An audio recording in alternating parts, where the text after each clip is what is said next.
ফারিস্তারা আল্লাহকে প্রশ্ন করছে, আল্লাহ গো, এই সৃষ্টি জগতে পাহাড়কে কি আপনি সবথেকে শক্তিশালী করে বানিয়েছেন? তখন আল্লাহ রাব্বুল আলামিন বললেন, না, তাহলে পাহাড়ের থেকে শক্তিশালী জিনিস হচ্ছে লোহা, যে পাথরকে গুঁড়ো করে দেয়।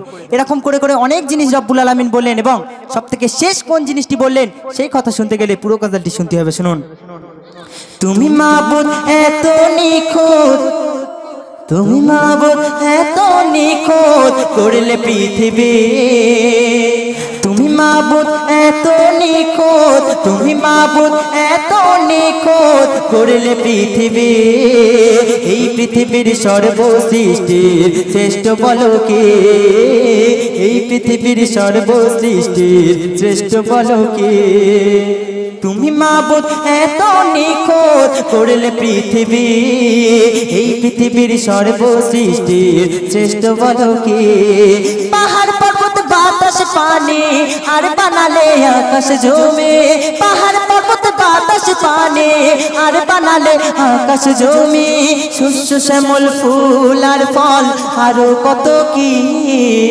এই পৃথিবীর সর্বসৃষ্টির শ্রেষ্ঠ বলো কে, এই পৃথিবীর সর্বসৃষ্টির শ্রেষ্ঠ বলো কি।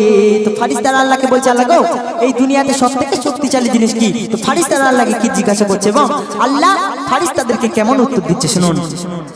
ফারিস্তা কয়, ও দয়াময়, এই দুনিয়ার বুকে তুমি শক্তিশালী বানালে কি বলো লোহাকে, তুমি বলো লোহাকে, লোহার চেয়ে শক্তিশালী, লোহার চেয়ে শক্তিশালী আগুনকে বানায়, ওই আগুনের এক আতশে লোহা গলে যায়, শক্ত লোহা গলে যায়, ফারিস্তারা করে বলা বলি আগুনের চেয়ে শক্তিশালী, ফারিস্তারা করে বলা বলি আগুনের চেয়ে শক্তিশালী, দয়াময় দাও না বলি আছে বলো কি, এই পৃথিবীর সর্বসৃষ্টির শ্রেষ্ঠ বলো কে, এই পৃথিবীর সর্বসৃষ্টির শ্রেষ্ঠ বলো কে। তো আগুনের চেয়ে শক্তিশালী জিনিস কি তোমরা জানো কি? আগুনের চেয়ে শক্তিশালী জিনিস কি বলো? মাশাআল্লাহ। তো আগুনের চেয়ে রব্বুল আলামিন কোন জিনিসকে সবথেকে শক্তিশালী বানিয়েছেন? কবি লিখছেন, আগুনের চেয়ে শক্তিশালী পানিকে বানায়, ওই পানির ছটায় জ্বলন্ত শিখায় আগুন নিভে যায়, দেখো আগুন নিভে যায়, বলে ফারিস্তা এবার পানির ক্ষমতার বড় কি আর আছে, বলে দয়াময় পানি হেরে যায় ওই বাতাসের কাছে, দেখো ওই বাতাসের কাছে, ফারিস্তারা বলে, ও আল্লাহ গনি আমরা কি আর তো জানে, আল্লাহ শ্রেষ্ঠ বানালে কি বলে দাও দেখি, এই পৃথিবীর সর্বসৃষ্টির শ্রেষ্ঠ বলো কে, এই পৃথিবীর সর্বসৃষ্টির শ্রেষ্ঠ বলো কে। শেষ কথার মাধ্যমে রব্বুল আলামিন অনেক কিছু বানালেন এবং সবথেকে শক্তিশালী কোন জিনিসকে বানালেন সেই কথা কবি শেষ কথার মাধ্যমে লিখছে শুনুন। আল্লাহ বলে, ফারিস্তা শোনো সব আমারই কুদরত, আল্লাহ বলে ফারিস্তা শোনো সব আমারই কুদরত, আর সৃষ্টির মাঝে শ্রেষ্ঠ বানাই আশরাফুল মাখলুকাত। একবার জোরে বলা যাবে না সুবহানাল্লাহ? এতে কিছু হবে না, কারণ রব্বুল আলামিন এত কিছু বানালেন এবং সবথেকে শক্তিশালী বানালেন এই মানুষকে।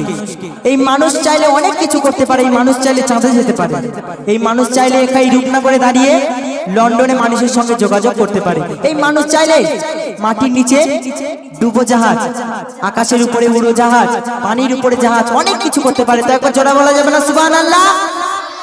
ও আল্লাহ বলে, ফারিস্তা শোনো সব আমারই কুদরত, আর সৃষ্টির মাঝে শ্রেষ্ঠ বানাই আশরাফুল মাখলুকাত, শোনো আশরাফুল মাখলুকাত, সৃষ্টির সেরা মানুষেরা করবে আমার ইবাদত, সৃষ্টির সেরা মানুষেরা করবে আমার ইবাদত, ওই ইবাদতের কারণে ওদের জন্য করেছি জান্নাত, আমি করেছি জান্নাত।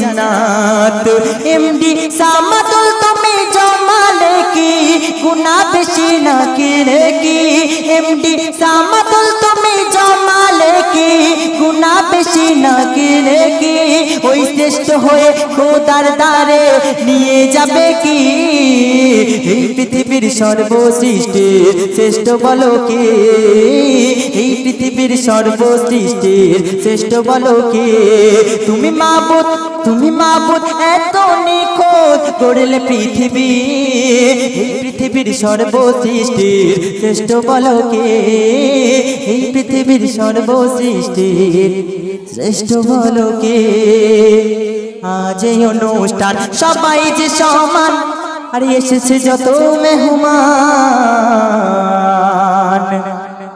ও মুসলমান সবার জানাই আমার সালাম ও মুসলমান সবার জানাই আমার সালাম নারায়ে তাকবীর।